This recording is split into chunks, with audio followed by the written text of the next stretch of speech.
रुस्तम, रुस्तम कमरे में कोई है रुस्तम। अरे क्या? मुझे आवाज आई है किसी की, मैंने महसूस किया है। नादिया कौन है यहाँ? कोई भी तो नहीं है। मैं बोल रही हूँ ना, मुझे महसूस हुआ है, तुम उठ के देखो ना। देखता हूँ।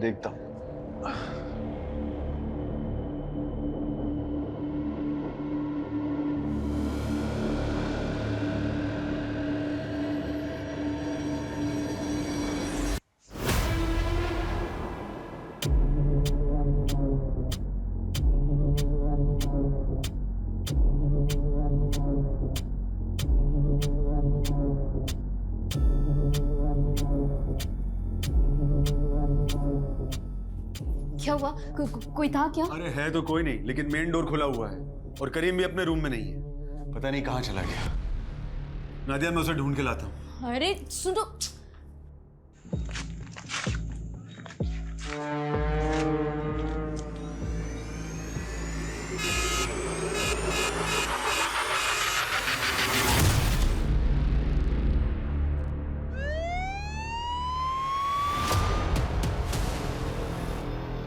आराम से, थोड़ा सा दर्द होगा, आराम से आराम से।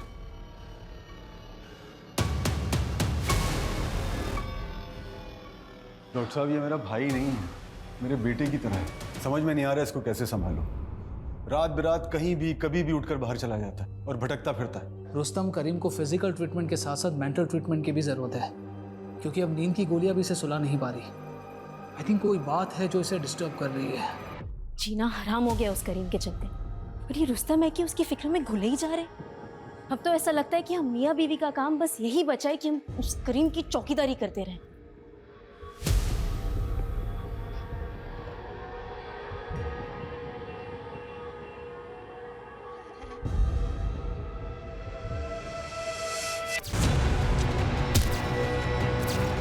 आदिल!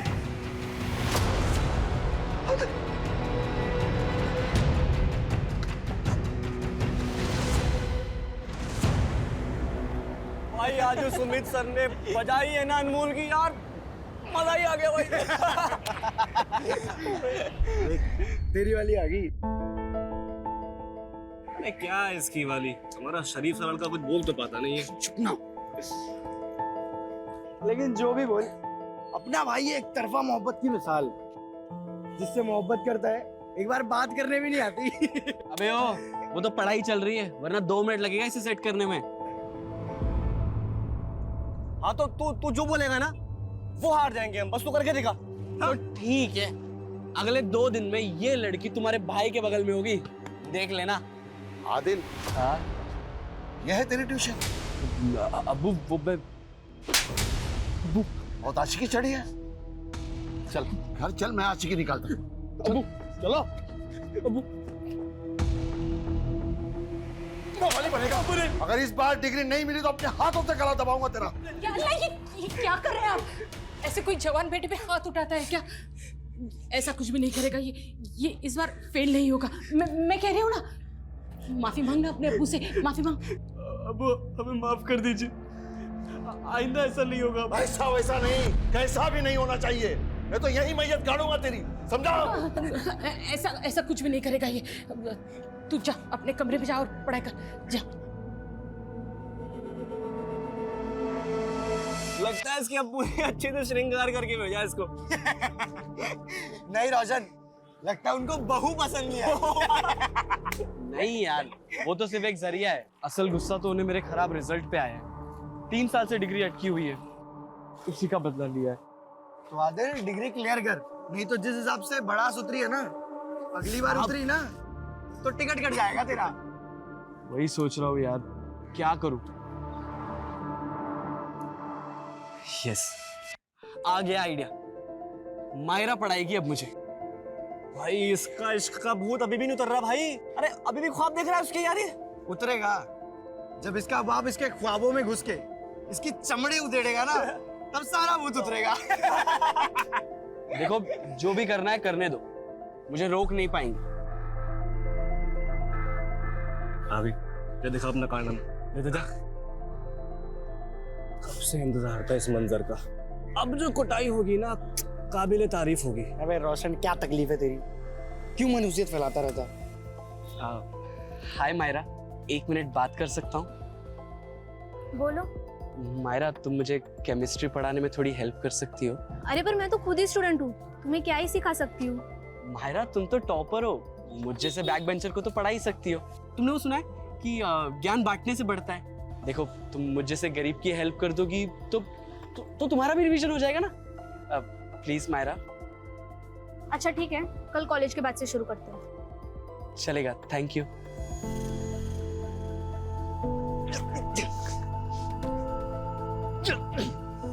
भाई, तेरी ब्लैक वाली जैकेट तैयार रखना। मैं? क्यों? अबे तूने कहा था ना, अगर मैंने इसे सेट कर लिया ना तो तू मुझे तेरी ब्लैक वाली जैकेट दे, तो तैयार रखना। क्या बोलता है? मजा आएगा केमिस्ट्री पढ़ने में।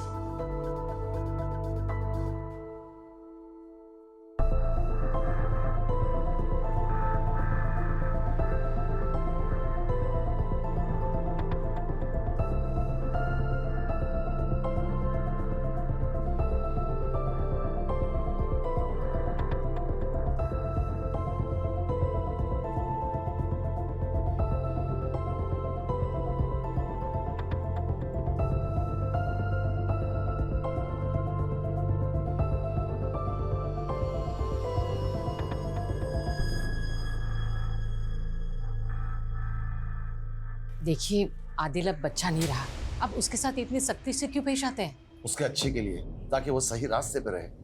लगाम ढीली छोड़ी तो आवारा फिरने लगेगा, और मैं कभी ये बर्दाश्त नहीं कर सकता कि उसकी वजह से मेरे नाम या मेरी इज्जत पे कोई आंच आए। अम्मी, अब्बू।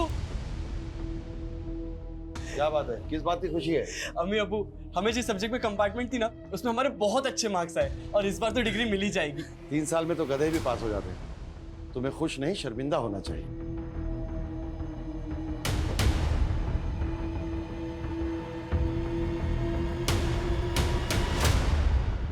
दिन भर अब्बू के ताने सुन सुन के हमें खुद से नफरत होने लगी है। लेकिन आज दुख का नहीं, खुश होने का दिन है। लकी डे है मेरा।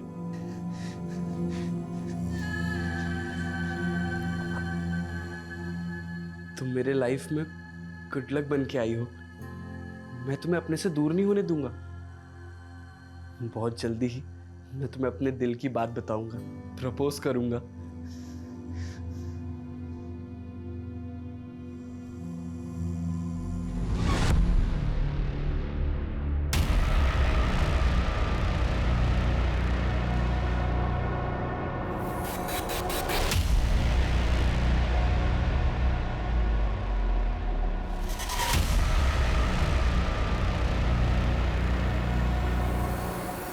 हेलो,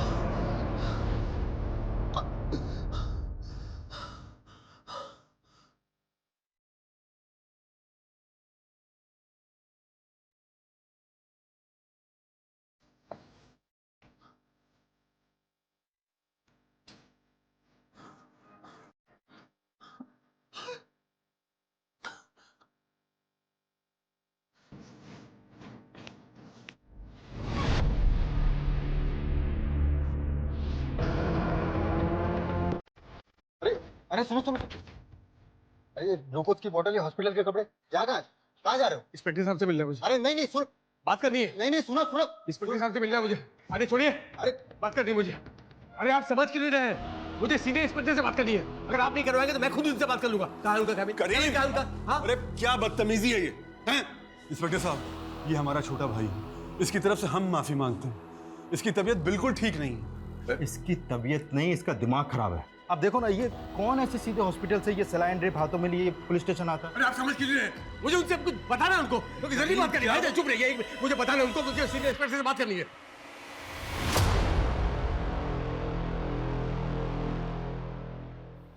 हाँ बोलो।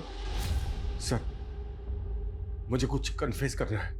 मैंने 21 साल पहले अपने दोस्त का मर्डर किया था। What?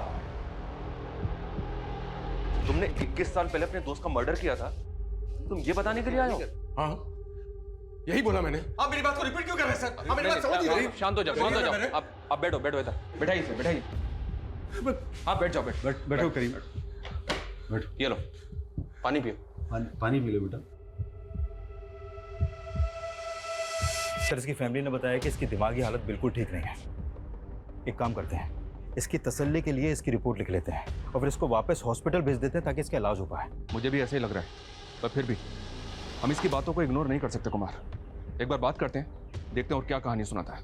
Right sir. चलो चलो, हमने मान लिया कि तुमने अपने दोस्त का मर्डर किया था। हमारे दोस्त का नाम क्या था? आदिल। तो मर्डर हुआ, बात पुलिस तक नहीं पहुंची? 21 साल पहले पुलिस ने इन्वेस्टिगेट नहीं किया? नहीं, पुलिस को मर्डर के बारे में कुछ पता नहीं चला सर। ओके, पुलिस को कुछ पता नहीं चला, और उसकी फैमिली, उनको भी नहीं पता चला कि उनके बेटे का मर्डर हो गया? नहीं नहीं, उनको भी इसके बारे में कुछ पता नहीं चला।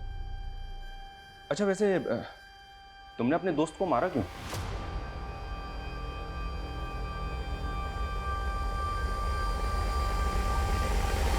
सर, ये कुछ भी बोल रहा है। 21 साल पहले एक आदमी गायब हो गया, उसका मर्डर हो गया, इसके बारे में ना तो पुलिस वालों को पता चला और ना ही उसकी फैमिली को। और जब इससे पूछा जा रहा है कि इसने क्यों मारा तो उसके पास कोई जवाब ही नहीं है। सर, ये हमारा समय बर्बाद कर रहा है और कुछ नहीं। नहीं नहीं सर, मैं सच बोल रहा हूँ सर। मैं नहीं मारा आदिल को। नहीं, मैं बोल रहा हूँ। चुप, बिल्कुल चुप, बिल्कुल चुप। सर, ये अपने होशो आवाज खो चुका है सर। इसको तो ये भी नहीं पता है कि ये कह क्या रहा है। आप तो इसके बड़े भाई हैं ना? जी। आप जानते किसी आदिल को जो इसका दोस्त था?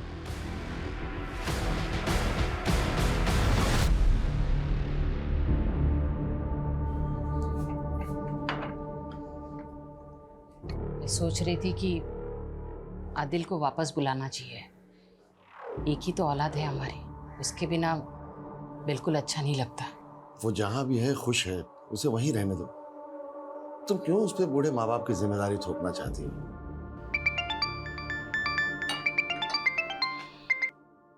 हेलो, कौन? क्या? जी जी जी, मैं आ रहा हूँ, मैं आ रहा हूँ।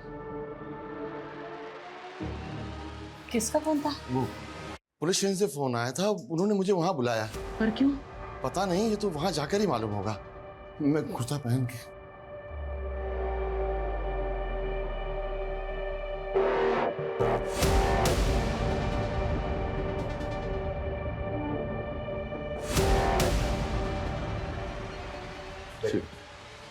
आदाब। जी आइए जमल साहब, बैठिए। जी शुक्रिया। कैसे हैं आप? जी मैं क्या बात है, क्यों बुलाया आपने मुझे? जमाल साहब, दरअसल आपके बेटे आदिल के बारे में कुछ बात करनी है आपसे। आदिल के बारे में? क्यों, क्या हुआ? वो ठीक तो है ना? हाँ, वो ठीक है, आप प्लीज घबराइए मत। रूटीन इंक्वायरी और कुछ नहीं। ओके, आदिल कहाँ है आजकल? बेंगलुरु में। लेकिन आप ये सब क्यों पूछ रहे हैं? उसका नंबर दे सकते हैं आप? हाँ जी हाँ। हाँ प्लीज। जी ये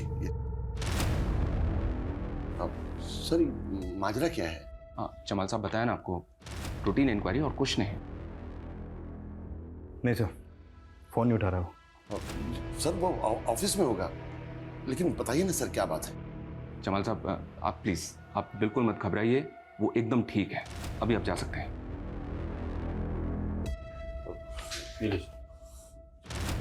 खुदा हाफिज। हाँ खुदा हाफिज।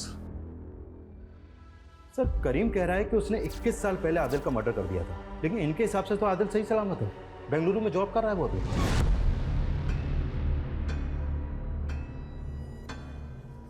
ये तो समझ नहीं आ रहा कुमार कि ये करीम एक ऐसे आदमी का मर्डर जबरदस्ती कबूल रहा है जो शायद कभी हुआ ही नहीं है।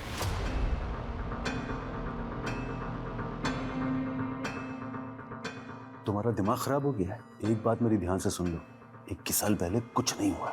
नहीं भाईजान, मैंने मारा आदिल को। मैंने कत्ल किया आदिल का। एक बात अपने दिमाग में बिठा लो, तुमने कुछ नहीं किया है, तुमने आदिल का खून नहीं किया है। मैंने नहीं मारा आदिल को, नहीं मारा आदिल को मैंने। तो किसने मारा आदिल को? किसने मारा? बिल्कुल चुप।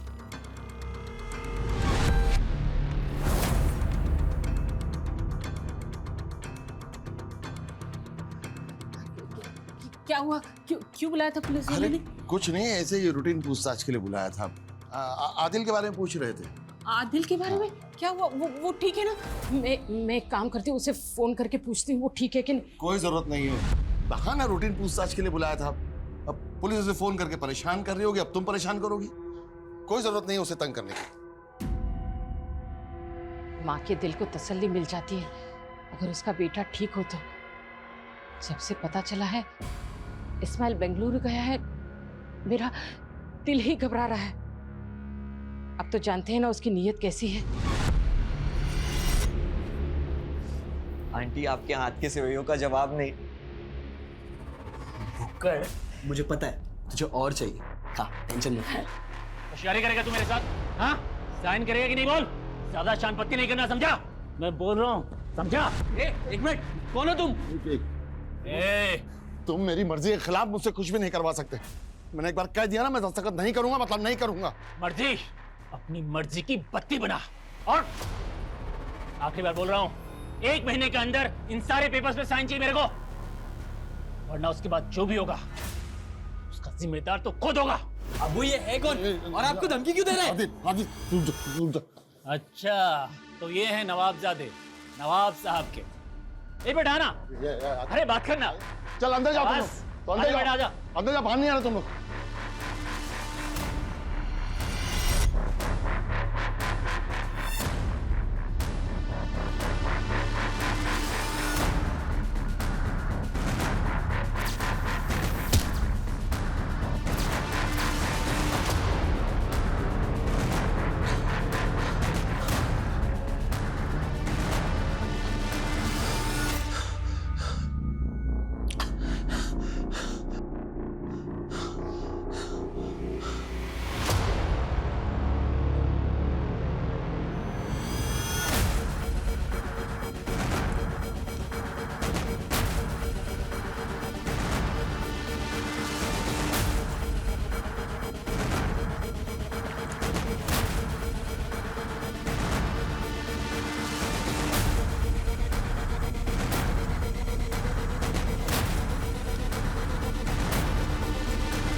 मैं बोल रहा हूँ सर, मैंने ही आदिल का मर्डर किया, अपने इसी हाथों से मारा है उसे। आप मेरी बात का विश्वास क्यों नहीं कर रहे? आप मुझे अरेस्ट क्यों नहीं कर रहे सर? करीम, जो मर्डर तुमने 21 साल पहले किया था, आज क्यों कन्फेस कर रहे हो उसे? रीजन क्या है? नींद नहीं आती मुझे सर। वो आदिल मुझे सोने नहीं देता, जिंदा मुर्दा 24 घंटों मेरी आंखों के सामने रहता है सर। आदिल जिंदा है, उसे कुछ नहीं हुआ है, वो ठीक है एकदम। बेंगलुरु में है। नहीं सर, बेंगलुरु नहीं, वो यहाँ आदर्श नगर में है। 21 साल पहले मैंने खुद उसकी लाश को अपने हाथों से दफनाया था।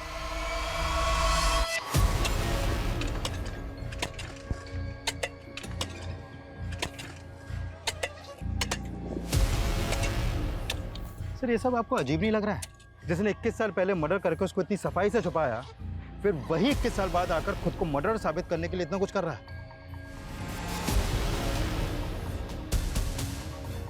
एक मिनट रुको,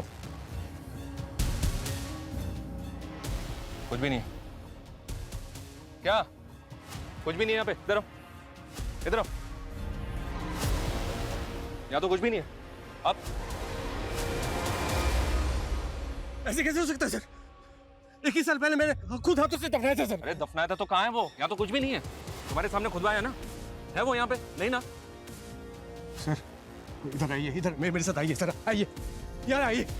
यहाँ हम दोनों यहाँ मिले थे सर, फिर यहाँ से वो भागा, यहाँ भागा, यहाँ पर भागा सर। मैं इसको यहाँ पकड़ा सर, सर पे वार किया, वार किया। सर मुझे समझ में नहीं आया मैं क्या करूँ। इधर से पकड़ा, हाथ से पकड़ा, धीरे धीरे खींच के, और मैंने इसको यहाँ पर दफना दिया। अरे दफना दिया था तो कहाँ गया वो? यहाँ तो कुछ भी नहीं है। अच्छा चलो ठीक है, हम मान लेते हैं कि तुमने उसको मार के यहाँ पे दफना दिया, तो तुमने उसको मारा क्यों? मोटिव क्या था तुम्हारा?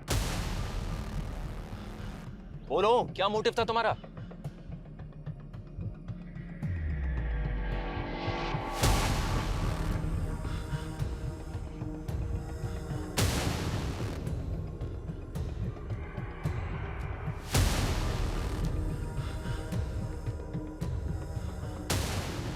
सर सर इधर आओ, सर इधर आओ। नहीं सर, उधर नहीं, लाश को मैं खींच के यहाँ दफनाया था सर। क्या ये सब? कभी बोलते हो इधर दफनाया था, कभी बोलते हो उधर दफनाया नहीं था। सर, मैं गलती हो गई सर, वो उधर नहीं सर, इधर दफनाया था। लाश को खींच के मैं इधर लाया था। भाई साहब, हाँ इधर आओ, इधर खोदो, मिल जाएगा। नादिया मेरी बात सुनो, नादिया प्लीज रुक जाओ। रुस्तम, तुम्हें जेल जाने का शौक होगा, मुझे नहीं है। और तुम्हारे भाई का ये जुनून ना अब मुझसे बर्दाश्त नहीं होता। नादिया वो बीमार है। वो बीमार नहीं, उसका दिमाग खराब है। तुम्हें समझ नहीं आता क्या? मैं अपने घर जा रही हूँ अब्बा के यहाँ पर, और तुम्हारे सर से जब ये तलवार हट जाएगी ना, तुम मुझे बुला लेना, मैं आ जाऊंगी। नादिया सर मैं बता रहा हूँ, जवाब देना भारी पड़ जाएगा। मजाक बन के रह जाएंगे कि सर फिरे की बातों में आकर पुलिस वालों ने अपना समय और रिसोर्सेज दोनों बर्बाद कर दिया। पता नहीं क्यों पर मुझे उसकी बातों में कुछ तो सच्चाई नजर आ रही है। वो इतने यकीन से जो बोल रहा है। कुछ तो क्या, अगर तबीयत से तोड़ेंगे ना तो पूरी सच्चाई उगल देगा वो, सही बता रहा हूँ मैं। लेकिन ये आंदोलन वाले, इतनी सारी संस्थाएं, फिर वो बखेड़ा खड़ा कर देंगे। मुझे समझ में नहीं आ रहा सर कि आदिल फोन क्यों नहीं उठा रहा। मैं एक काम करता हूँ, दोबारा मिला के देखता हूँ अभी उससे। मिलाओ। The number you are trying to call is currently busy. Please try again later. नहीं उठा रहा सर। एक काम करो, उसको मैसेज छोड़ो, कभी तो देखेगा। ठीक है सर। लेकिन सर मुझे लगता है कि हमें आदिल के परिवार वालों से फिर से मिलना चाहिए, फिर से खुल के बात करनी चाहिए। कहीं से कुछ तो मिलेगा ना।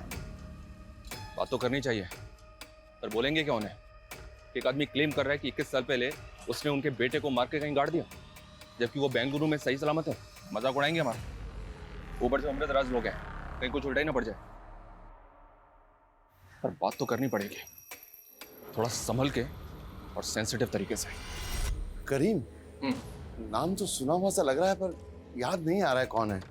मुझे भी सुना सुना लग रहा है, पर बात क्या है? हाँ, क्या हुआ? बोलिए ना, मुझे बहुत घबराहट हो रही है। देखिए प्लीज, आप घबराइए मत। वैसे आदिल बेंगलुरु में कब से है? जब से उसकी नौकरी लगी है, 20 से 21 साल। 20 से 21 साल? तो आप लोग आदिल से मिले बेंगलुरु जाते होंगे ना? जी नहीं, दरअसल वो जब से वो नौकरी मिली, वो मसरूफ हुआ है, तो वो कभी यहाँ आ नहीं पाया, और हम लोग भी कभी उससे बेंगलुरु मिलने जा नहीं पाए। संभल कर जाना है। जी अम्मी। अब्बू। हाँ आदिल, देखो बेटा, इंटरव्यू के हर सवाल का जवाब सोच समझ कर देना, हड़बड़ी मत करना। तुम्हें नौकरी हर हाल में मिलनी चाहिए। जी अब्बू। ये तुम्हारे हाथ में क्या है? अब्बू वो कुछ नहीं है, डॉक्यूमेंट्स है, वो लोगों ने मंगाए। खुदा हाफिज अब्बू। खुदा हाफिज। संभल कर जाना। जी अम्मी। उसके बाद मिले तो होंगे ना आप अपने बेटे से? नहीं, कहाँ मिले। वो बेंगलुरु गया, उसे नौकरी मिल गई, उसके काम में इतना मशरूफ हो गया कि यहाँ आ ही नहीं पाया। बहुत बड़ी जगह नौकरी कर रहा है ना वो, फ़ोन करने के लिए भी टाइम नहीं मिलता उसे। आदिल कैसा है तू? बड़े दिनों बाद फ़ोन किया तूने। मैं कब से तेरे फ़ोन का इंतज़ार कर रही थी। तू ठीक है ना? जी अम्मी, काम ही इतना है कि वक्त ही नहीं मिलता। 12-12 घंटे काम करो, फिर घर जाकर सफाई, खाना, कपड़े सब खुद ही को करना पड़ता है। फिर वो बेंगलुरु का ही होके रह गया। तो मतलब आपने अपने बेटे को 20 साल पहले देखा था और उसके बाद से आप अपने बेटे से मिले ही नहीं? नहीं, कभी कभार फ़ोन पे बात होती है, उसका निगाह भी हो गया, अब उसे एक बच्चा भी है। पर आप लोग ये सब क्यों पूछ रहे हैं? वो ठीक तो है ना? हाँ हाँ ठीक है, खुश है, क्या होगा उसे?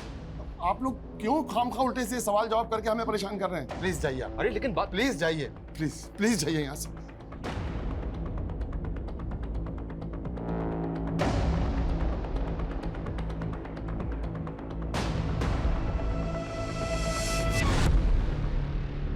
सर, आदिल के फादर ने जो नंबर दिया था उस पर कांटेक्ट करने की कोशिश कर रहा था, लेकिन कांटेक्ट हो नहीं पा रहा। फिर मैंने अपनी टीम को उसके डिटेल्स निकालने के लिए बोल दिया। बहुत जल्द उसके डिटेल्स अपने पास होगी सर। लेकिन सर मुझे आदिल के माँ बाप की ऐसी हालत देखकर बड़ा बुरा लगा। मतलब एक बच्चे का अपने माँ बाप को 21 साल पहले ऐसे किनारा कर देना, इतना अजीब केस मैंने अपने करियर में कभी नहीं देखा सर। अच्छा, हेलो,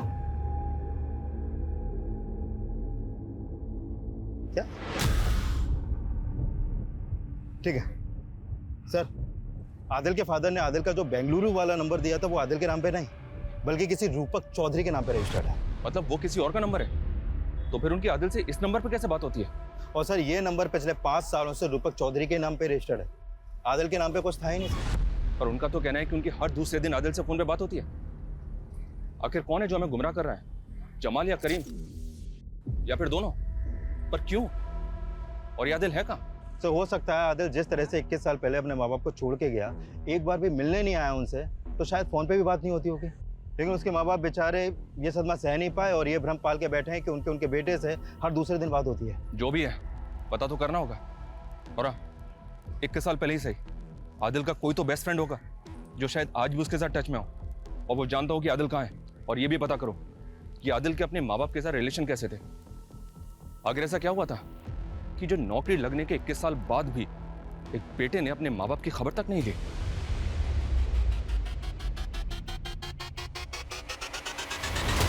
नहीं सर, 21 साल पहले वो बेंगलुरु गया, उसके बाद कभी लौटा ही नहीं। तो तुमने 21 साल में उससे मिलने की कभी कोशिश नहीं की? अंकल आंटी ने उसका नया बेंगलुरु का नंबर दिया था, पर वो रॉन्ग निकला। मैंने कई सोशल मीडिया पे भी उसे ढूंढने की कोशिश की, पर वो कहीं मिला नहीं। तुम आदिल के दोस्त करीम को जानते हो? नहीं। अच्छा, बेंगलुरु जाने से पहले आदिल के साथ क्या कुछ ऐसा हुआ था जिसकी वजह से वो सबके साथ कांटेक्ट तोड़ सकता है? हाँ। Myra, I love you. क्या है आदिल? मायरा, ये क्या कर रही हो? तुम्हें पता है तुम मेरे लिए बहुत लकी हो।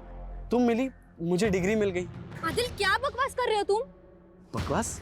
मायरा, मायरा मैं तुम्हें अपनी फीलिंग बता रहा हूँ, तुम मेरे दिल को। Shut up Adil. ओ भाई, दूर रहो मुझसे, और खबरदार अगर मुझसे कांटेक्ट करने की भी कोशिश की तो।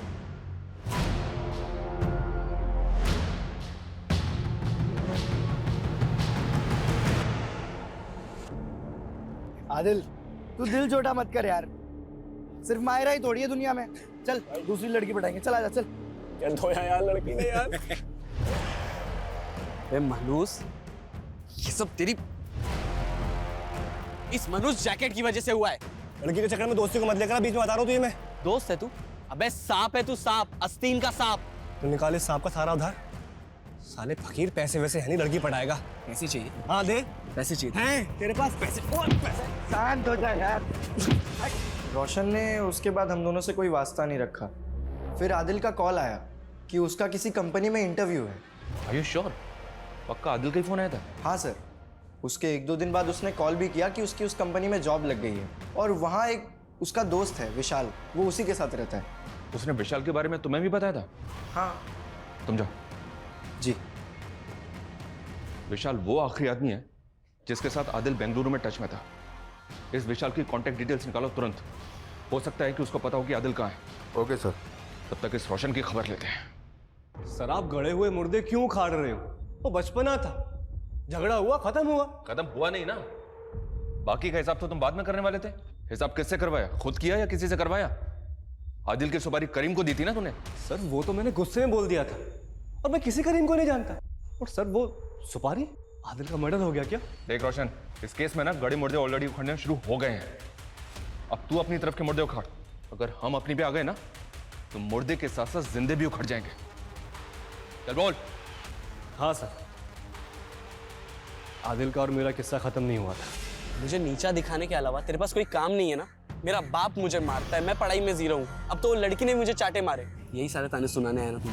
नहीं भाई, मैं एक काम करना, तू बहुत शर्त लगाता है ना, चल एक आखिरी शर्त लगाते। कैसी शर्त? वही जिस लड़की ने मुझे चाटे मारे ना, जिसके तूने बहुत मजे लिए, उस लड़की के मजे मैं लूं, पर सारी दुनिया देखे, उससे पहले तू देखेगा। मतलब? चल दिखा, आजा।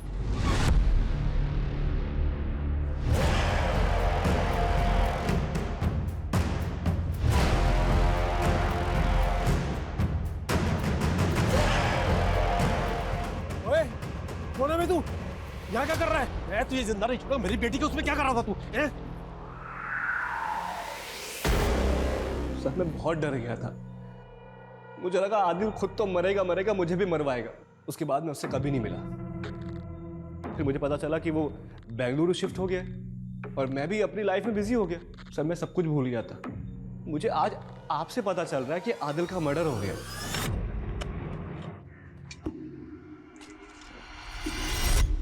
सर हो सकता है माहिरा के फादर ने आदिल के साथ कुछ किया हो जिसकी वजह से वो आज तक गायब है। पॉसिबल है कुमार, पता लगाओ अगर माहिरा और उसके बाप का आदिल के गायब होने में कोई हाथ है तो। Okay sir. लेकिन एक बात समझ में नहीं आ रही, आदिल की फैमिली और फ्रेंड्स के मुताबिक कोई करीम था भी यकीन से नहीं कह सकते, तो फिर क्यों ये करीम एक मर्डर का इल्जाम जबरदस्ती अपने सर पे ले रहा है? आदिल के बारे में कुछ और जानकारी मिली? सर डायरेक्ट तो नहीं है लेकिन इनडायरेक्ट कह सकते हैं। एक्चुअली आदिल के फादर के पास काफ़ी ज़मीन थी जो उन्होंने अपने छोटे भाई के नाम ट्रांसफ़र कर दी। अब उनके पास सिर्फ वो एक घर ही बचा है जहाँ पर वो अभी रहते हैं। क्यों? ऐसा क्यों किया? अपने लिए ना सही अपने इकलौते बेटे के लिए भी कुछ नहीं रखा? और ये भाई कौन है जो जमाल को अपनी औलाद से भी ज़्यादा प्यारा है? सर वो यहीं कानपुर में आदर्श नगर में रहता है, वहाँ का पार्षद है वो। हिस्ट्री शीटर भी है सर वो। History sheeter? इस एंगल से हमें कोई लीड मिल सकती है कुमार?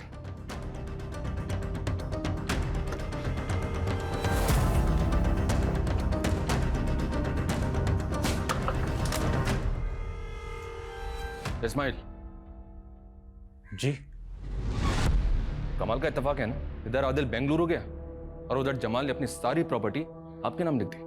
वही प्रॉपर्टी जिसके लिए कई बार झगड़ा भी हो चुका था। झगड़ा नहीं हुआ था, हाँ बहस जरूर हुई थी, और फिर जो चीज़ मेरी थी वो तो उसे वापस करनी थी। आप लोग समझे नहीं, दरअसल वो बुढ़ा मेरे बाप की नाजायज औलाद है और नाजायज तरीके से उसने सब कुछ हासिल किया था, और फिर मैंने अपने जायज़ तरीके अपनाए हैं और जो चीज़ मेरी थी उसे वापस हासिल कर लिया। इसमें गलत क्या है? अभी तक आदिल के बारे में जितनी भी जानकारी मिली है उससे तो यही लगता है कि अगर सचमुच उसका मर्डर हुआ है तो मर्डर का मोटिव बहुत लोगों के पास है। माहिरा का बाप रोशन, आदिल का खुद का बाप, जबकि मर्डर करीम कबूल कर रहा है। पर वो ऐसा क्यों कर रहा है? उसका तो कुछ मोटिव भी नजर नहीं आ रहा है। पर जो भी हो, अब इन सब लोगों से साफ साफ बात करने का वक्त आ गया है।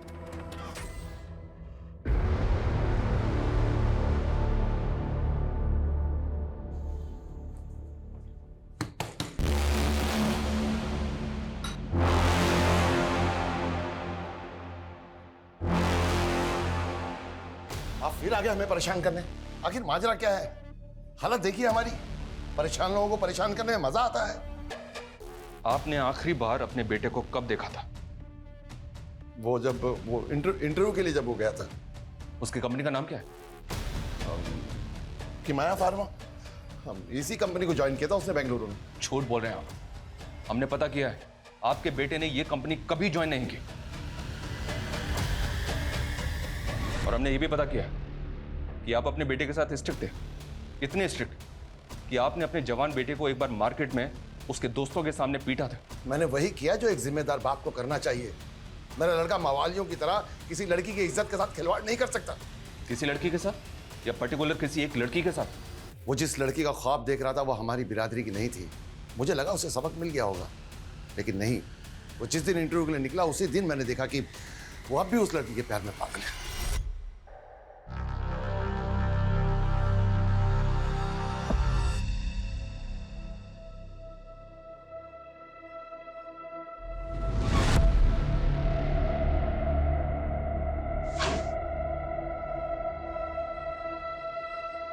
क्या आपको कुछ चाहिए क्या?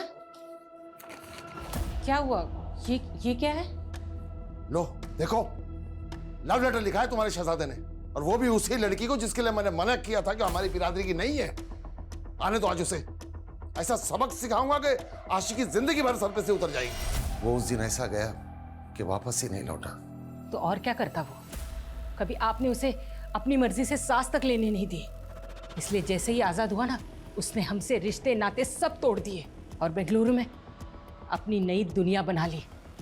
अच्छा ही हुआ, कम से कम कोई तो खुश है।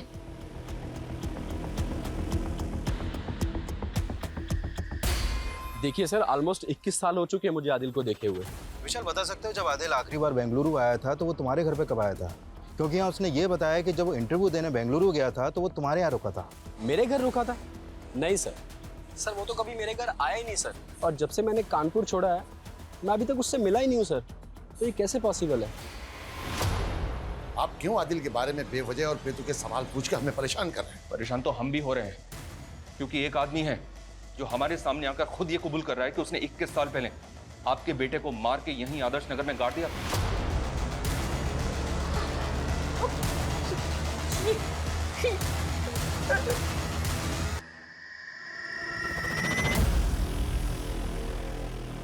नहीं नहीं, ये झूठ है, ऐसा नहीं हो सकता। रहीम साहब ने मुझसे कहा है कि आदिल बेंगलुरु में खुश है, अपनी बीवी बच्चों के साथ अच्छी जिंदगी जी रहा है। ये सही नहीं है, और वो जो भी है ना, आपको बेवकूफ बना रहा है। नहीं, उनके खिलाफ एक लफ्ज नहीं। बुरे वक्त में वही हमारा सहारा बने थे, उन्होंने हमें राह दिखाई। नहीं तो 21 साल तक हम दोनों का आदिल के बगैर गुजारना नामुमकिन था। ऐसी कौन सी राह दिखाई उन्होंने आपको, और उनका क्या कहना है इस बारे में? उन्होंने मुझे यकीन दिलाया कि आदिल सही सलामत है। माशाअल्लाह, आदिल कितना खुश है। कैसी खानदानी खूबसूरत बीवी मिली है उसे, और आदिल का बेटा हूबहू आदिल के ही जैसा है। पर आज भी वो आपसे नाराज है। अगर फिर उसकी जिंदगी में आप आए तो उसकी खुशियों में खलल पैदा होगा। वो जहां है उसे वहीं रहने दो।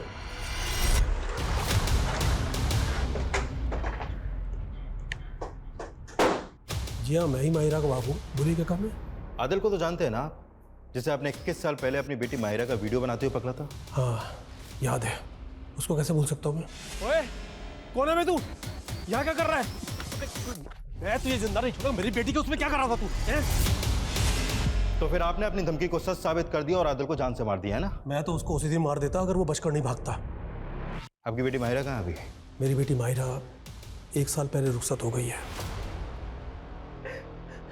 हम इतने में ही सब्र करके खुश थे कि आदिल जहां है खुश है, और आज आप बता रहे हैं कि 21 साल पहले किसी करीम नाम के इंसान ने आदिल का कत्ल कर दिया। कौन है ये करीम? फोटो देखो। ये है करीम, ये उसकी अभी की फोटो है, और ये 20 साल पहले की फोटो। जानते हैं आप ऐसे?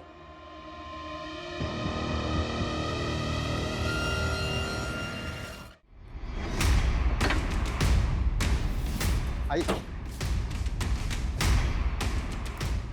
हटो पीछे।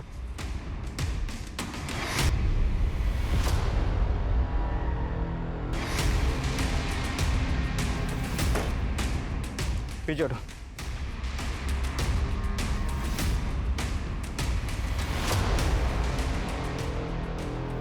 सर ये कंकाल, सर कुछ समझ में नहीं आ रहा इस कहानी में। आदिल माहिरा को लेकर अपसेस था, और फिर माहिरा से अपना बदला लेकर वो बेंगलुरु शिफ्ट होना चाहता था। फिर जबकि कोई और भी था जो आदिल से ऑब्सेस था, और जो नहीं चाहता था कि आदिल कानपुर छोड़कर बेंगलुरु जाए।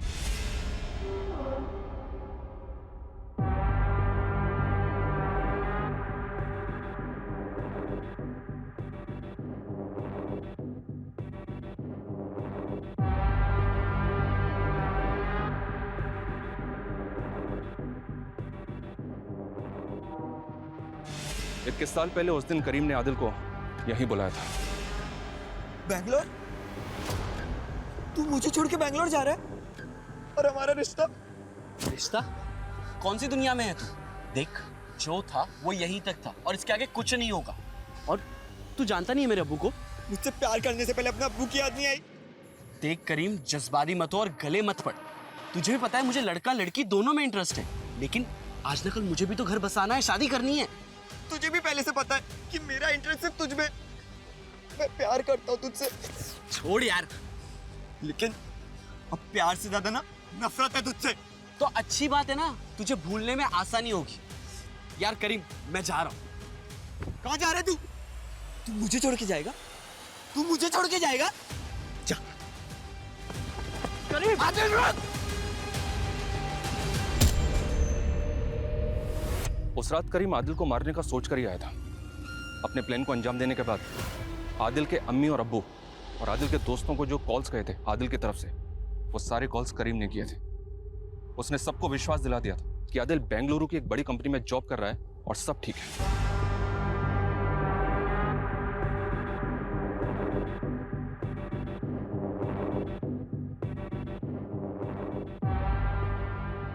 लेकिन आदिल मरने के बाद भी उसको हॉन्ट करता रहा। आइडेंटिटी क्राइसिस, डिप्रेशन, गिल्ट और डर, इन सब ने मिलकर करीम को दिमागी रूप से इतना बीमार कर दिया कि उसको हर जगह आदिल ही दिखाई देने लगा।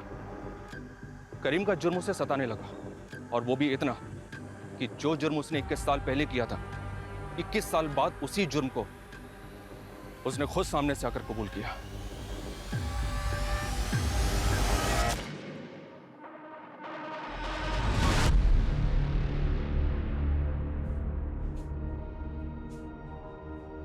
क्यों?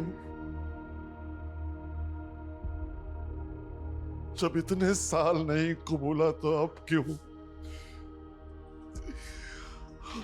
हम इसी भरम में खुश थे कि हमारा बेटा कहीं पर है अपने परिवार के साथ, और इसी भरम में हम इस दुनिया से रुखसत हो जाते, लेकिन तूने हमसे हमारा ये भरम भी झेल लिया है।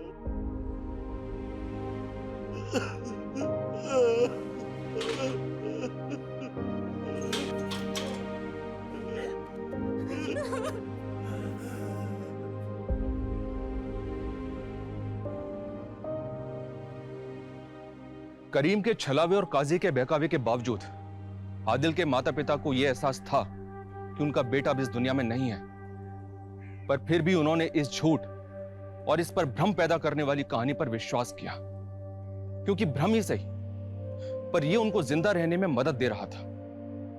वो ये जानना ही नहीं चाहते थे कि उनका बेटा 21 साल से है कहां, यह क्या हुआ है उसके साथ, वो है भी या नहीं, क्योंकि जिस दिन उसका ना होना सुनिश्चित हो जाता, ये झूठ ही सही, भ्रम ही सही, उनकी ये उम्मीद हमेशा हमेशा के लिए टूट जाती कि उनका बेटा कभी घर वापस नहीं आएगा। जय हिंद।